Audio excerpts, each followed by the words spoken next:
Welcome back to another episode of the Suffering Sports Fan podcast.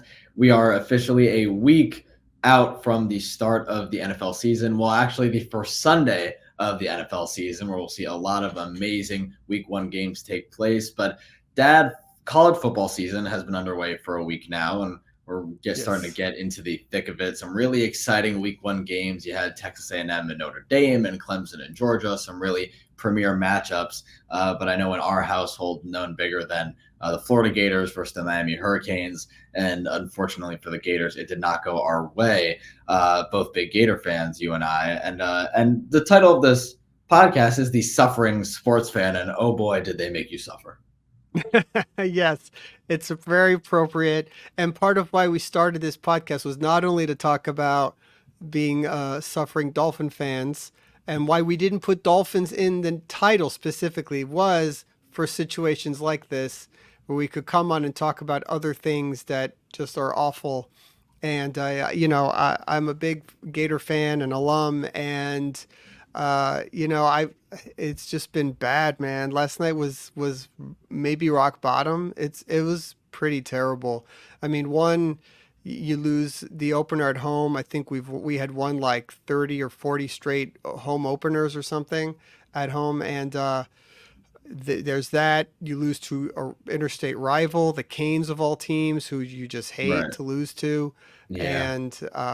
And it's not even competitive. It's not even close. And God, I mean, I was at the school during the glory days. Now, as you look at them, the '90s of Spurrier, which was a 10-year run of just awesomeness, and then we had a down few years with Ron Zook. We came back with Urban Meyer and the Tebow years and two titles in that span. And that was when you started to, you were young, but you started to pay attention. And since Urban Meyer left, it's been nothing but terrible. But the unique thing was I was looking back at previous coaches. So you had, after Meyer, you had Buschamp, McElwain, Mullen, and now Napier.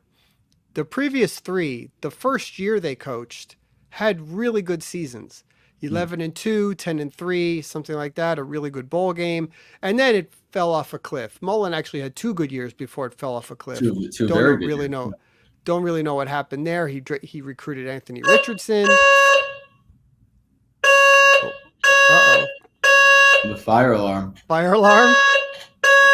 All right. Okay, we're back. Sorry about that. That was completely unexpected and paused the recording. That fire alarm was loud too, by the way. So if you heard it, I apologize. It was loud in my headphones too. I think we were talking about how the season is off with no hope of anything good. I mean, on top of the bad loss to kick off the season, so you had the Gators losing to the Hurricanes 41-17. It's known that the Gators have one of the hardest schedules maybe ever in college football. The hardest this year for sure. And the hardest this year for sure, because now you have all these conference realignment thing happening and there's no gimmies. So every team we're playing this year, except for Samford, who we play next week, is a decent team.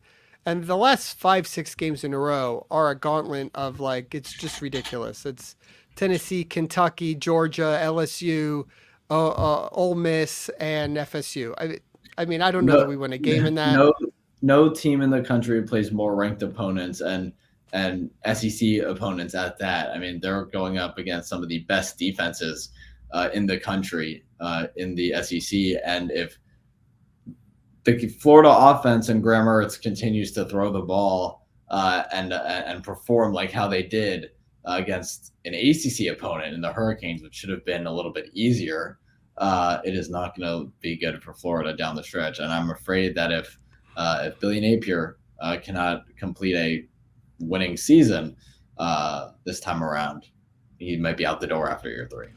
Well, the winnable games are in the beginning half of the year if you're going to be a half-decent team. Mississippi State, Texas A&M, UCF. There's a couple in there maybe you can win. If you start off the season 4-2 somewhere in there, and you can pull off a couple of wins later by beating maybe FSU or something, maybe there's 5-6 wins in there. But I really don't see that. I don't see maybe 3 or 4, to be honest with you, this year, and I don't think he makes it through half the year. But Um, and we don't know. I mean, maybe the Hurricanes are really good. I mean, this was basically most of the game, us trying to chase Cam Ward around and doing a terrible job of it. And the couple of times we stopped them, we did blatant roughing the passers on him, where we just knocked him down after the play was over, which gave them the initial 2 touchdowns they had. So just mental errors, everything that they were doing last year and the year before just continued. There was no discipline and no creativity offensively. It's just hand the ball off. Hey, look for a guy. We don't get a Right. first down. We punt. I mean, that's the whole offense. I don't know what they're doing. So, And not to mention the interception. You get a field goal, you can go and score. You right. turn You over can't go on 10 downs. yards. You can't go down the field and score. And if it wasn't for a Montreal Johnson 71-yard rushing touchdown in the first half, then it would have been.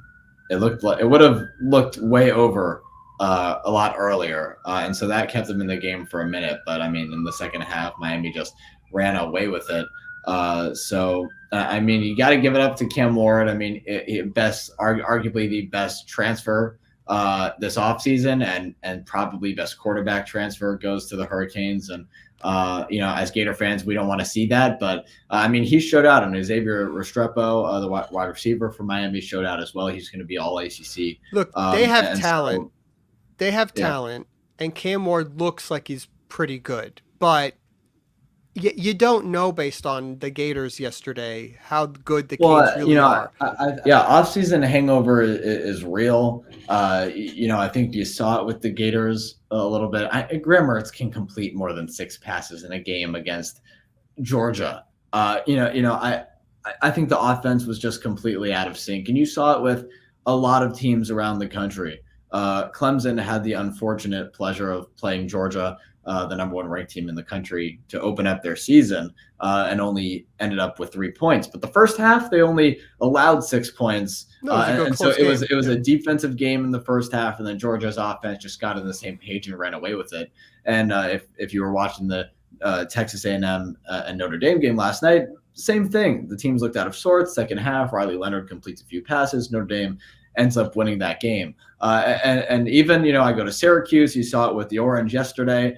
They ended the first quarter. They played Ohio, a MAC team in the MAC conference, and we're down 6-0 at the end of the first quarter. Kyle McCord, of course, Ohio State transfer, ended up throwing for over 350 yards and 4 touchdowns. Yeah. So they got on the same page, but the defense looked out of sorts. And I think you're going to see, next week, a lot of teams start to reveal who they really are and what their play style is going to be. So take week 1 with a grain of salt for almost every team, unless you're a Georgia fan, because they will be the best team in the country once again. But as a Gator fan, you can't hope that. The thing with college football, though, is that it's about explosiveness. It's about dynamic players, dynamic plays. When we had Anthony Richardson, even though we didn't know what to do with him, he'd come every once in a while, he'd have a 50-yard touchdown run, like do something spectacular. This team has none of that, and under Napier, they've had none of that for the last 3 seasons. Well, they had Trevor Etienne, but didn't start him, and he transfers to Georgia. So right. Well, maybe DJ Lagway, who played at the end after Mertz got knocked out, he had a touchdown, and he's more of that kind of player. Sure. Maybe he gets a chance to play some more, and they spark something. So I don't know. I found it interesting. Time in hopes that he doesn't transfer as well. But I found an interesting thing on Twitter that I just thought was wild, that I wanted to share from this College Football Report Twitter account. Florida's 2-9 under teams that finish ranked. They've lost 6 consecutive games. They haven't won a home game since October of 23, which is wild. Right. And 1-10 versus rival teams. I mean, this is all just disastrous. And Florida is one of those teams that's won many championships and many Heismans, and it should be always relevant. And you're going to have down years. That happens once in a while. But this is a long time now, and it is not okay. And it definitely falls under the Suffering Sports fan banner, because this is not okay, and we're not happy as Florida fans. And you already feel 1 weekend like the season's over. Right. Well, let's Anyway, leave. Let's leave the let's leave Gator college talk at football that. land. Correct. Let's leave college football land. And what we wanted to do on this podcast was, let me get rid of this banner here. Go over the our predictions for division winners and Mhm. Super Bowl. So, okay, what we did here is we have this tier list with all the teams, and you and I will each go through and pick our wild card teams, division winners, who's in the conference title games, and who's in the Super Bowl, and who we think is going to win the Super Bowl. You want Okay. to go ahead and do that? You want to go first?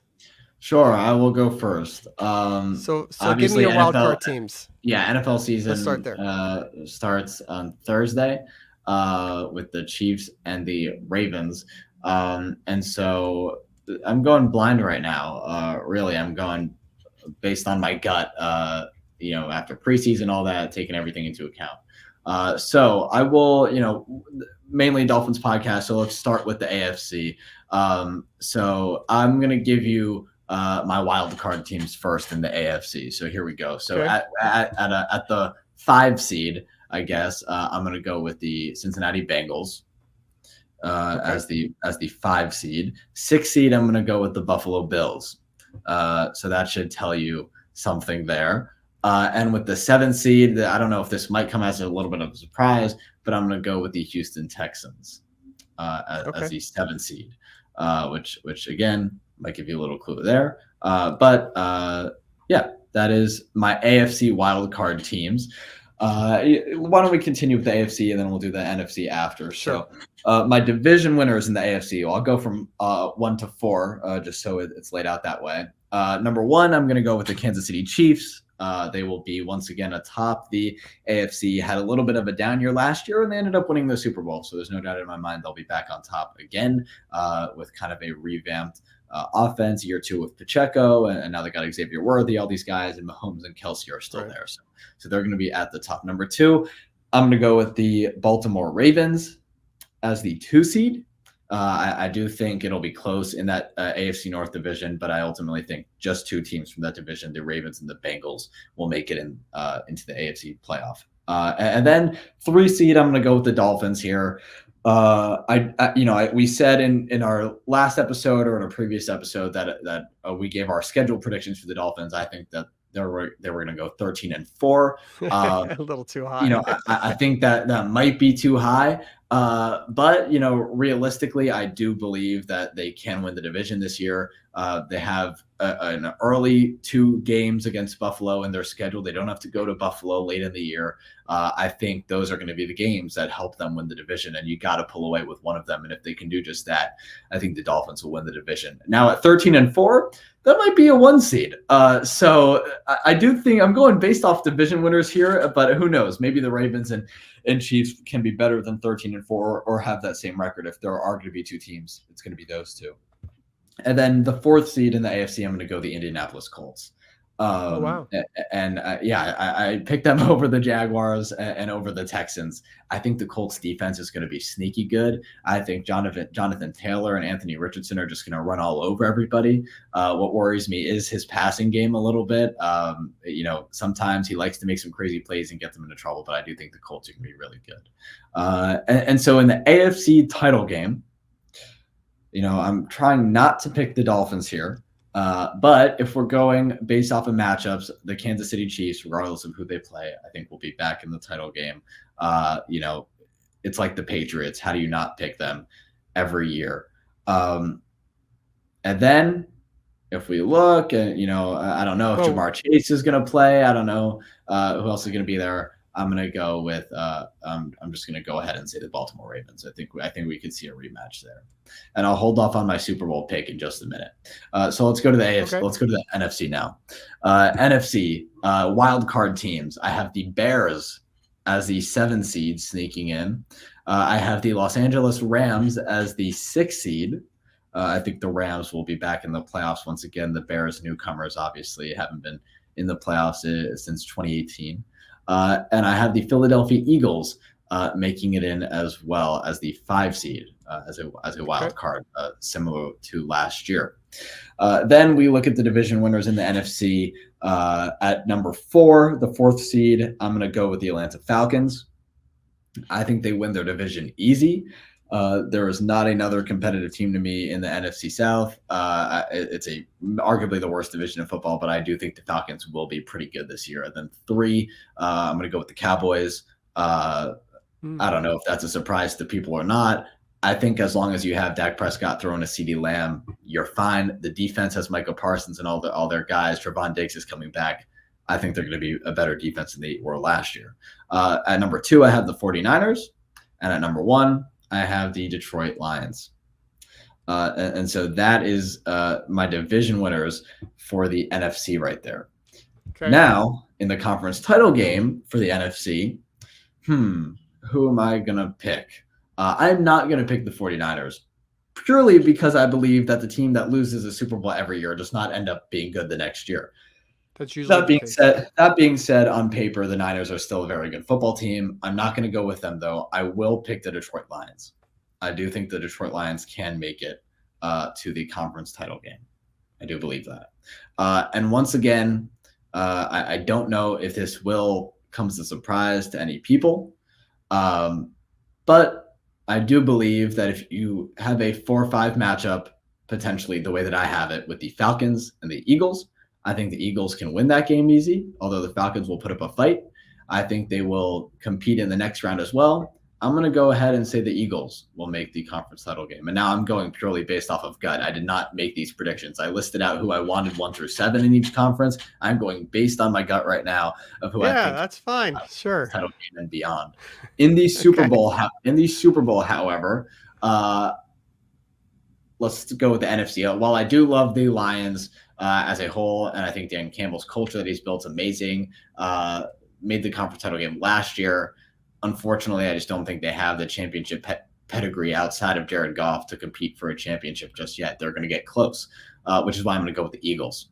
And in the conference title game, just to switch it up, even though the Chiefs could very well make it back again, I'm going to go with the Baltimore Ravens and say that for the first time in his career, Lamar Jackson, off of my gut prediction, 2-time MVP, will get his championship and secure him as one of the greats. Okay, so let's that is my prediction of the teams making the playoffs, wild card teams, division winners, and going on to compete for a Super Bowl. So that is nice. My prediction right there. You like it? I like it. I like it very much. It's very good. Well, you're up, so clear the board. Okay, we'll reset here, and I'm going to go ahead and start mine. So go with the AFC first. Yeah. We'll do AFC first. I'm going 7 seed Colts. All right. I think Anthony Richardson takes a jump. Like you said, good defense. I like what they're doing. I'm not a big Jacksonville Jaguars fan, so I like them. Sure. I don't love the Chargers, but Jim Harbaugh has a way of turning teams around really quick and getting them into the playoffs. And Justin Herbert is decent. He's not at what people say he is.